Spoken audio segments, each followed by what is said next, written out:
This is a video game. This is what you immediately think of whenever you hear the term. It's the Atari 2600 and it defines the word classic. Even though the games are so simple and the graphics so primitive, it has a charm that will never be matched. The objects and characters just barely represent what they're supposed to be, but that's the whole beauty of it, that you have to use your imagination. The sound effects? Just awesome. And the lack of music just enhances the mood. It's that special kind of atmosphere when it's in the middle of the night and you're sitting in the glow of your TV with the sound of crickets. The Atari had the longest lifespan of any home video game system, and when people say Atari, they're usually referring to the 2600. But in between its existence, Atari made other systems which came and went, and one of these was the Atari 5200. It was meant to replace the 2600, although ironically, it failed and faded away while the 2600 lived on. Why don't many people remember this, and why did it die off so quick? Because it's a pile of fucking shit. Why? Well, just look at it. Look at how huge this beast is. It's That's ginormous. a huge bitch! And why is there a door on it? Is this a video game console or a fucking closet?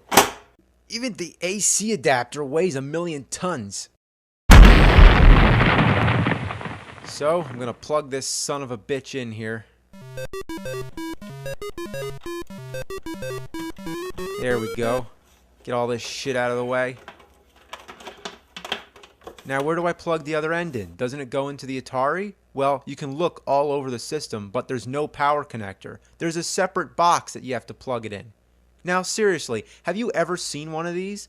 Other than the Atari 5200, I haven't. So, you plug this bastard in, and then there's this one wire coming out of the system, so you plug that into the box. Whoa, did you see that? That can't be good. Look, sparks. No joke. So anyway, the AC adapter and TV actually share the same wire.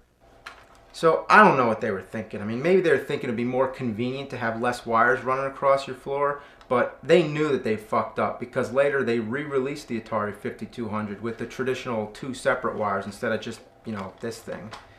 But that one had 2 controller ports instead of 4, I think. Now, we want to hook this thing up to that TV, but it's not going to be easy. I mean, just look at all these games, and every one of them has their own AC adapter and RCA cables, or those weird box things, all going into the same TV. So, I don't know how we're going to do it, but we got to get back there and plug this sucker in.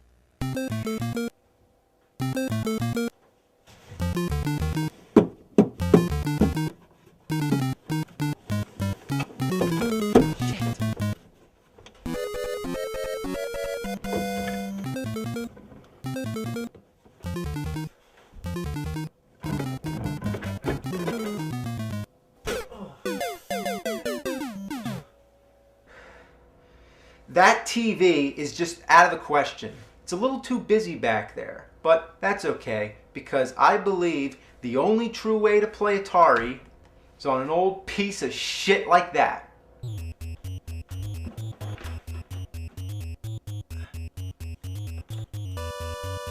Damn.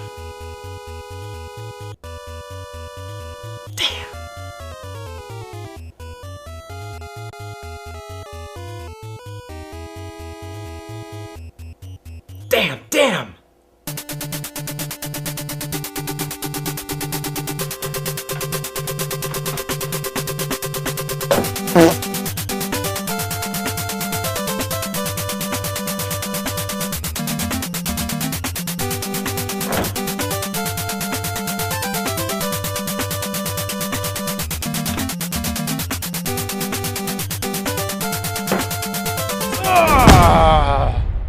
Fuck!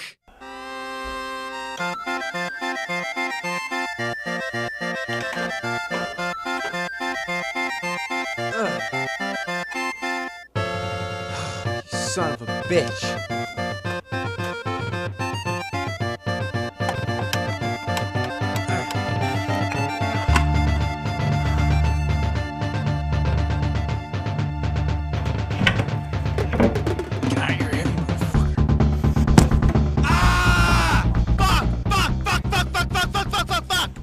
Now, After all that trouble I went through, let's play some damn games.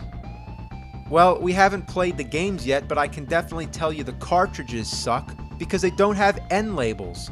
I mean, come on! The Atari 2600 games were all conveniently labeled so you can easily pick out a game, but the 5200, you have to pull each one out to see them. I mean, what a bunch of shit. Alright, let's try this one out. So, okay, here we go. Now, listen, when you hit the power button, the box makes this weird clicking sound. I'm afraid this thing might blow up.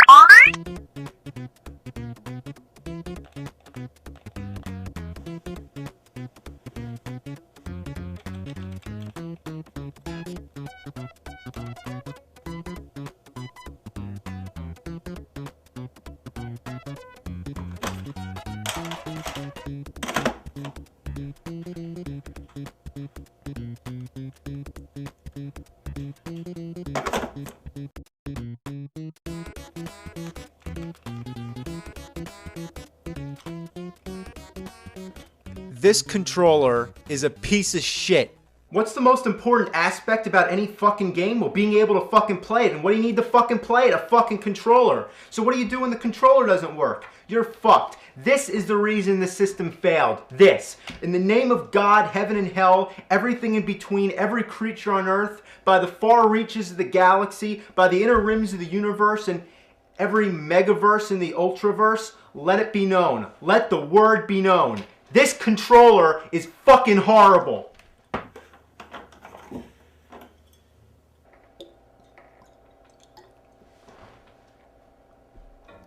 Well, tell you the truth, it is true that the controllers were notorious for malfunction, but they were pretty innovative for their time.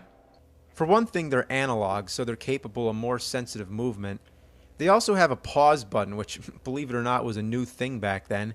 Also, there's these two buttons on each side, which I think was a bit excessive for these type of games.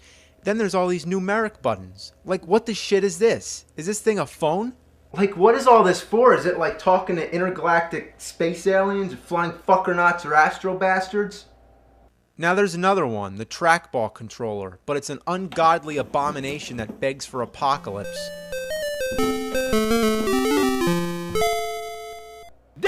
Look at it. It's like as big as a VCR or DVD player. It's big enough to be the game system, let alone the controller. Look, it's almost as big as the Nintendo. I mean, no, look, I think it's slightly bigger than the Nintendo. What a beast! But the ultimate question is, does it work? Well, does it?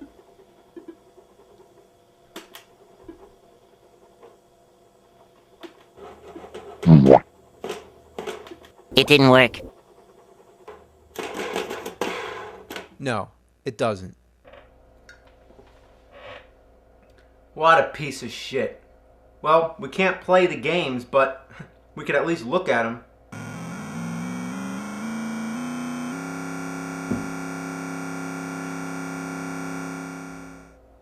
We don't have to stand for this shit. There exist alternatives. Did you know that you can plug a Sega Genesis controller into an Atari 2600 and it'll work?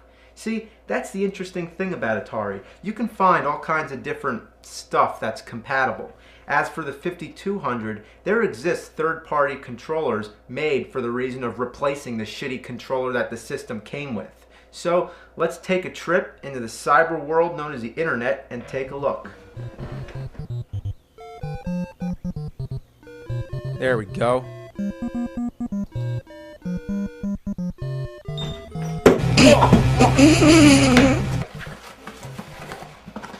Alright. Okay, let's play this bitch.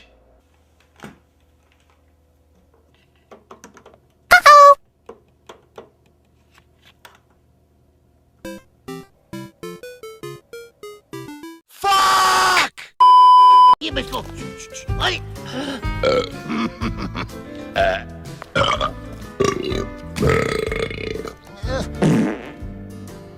Okay, can we stop? Get me Cindy on the phone, will you?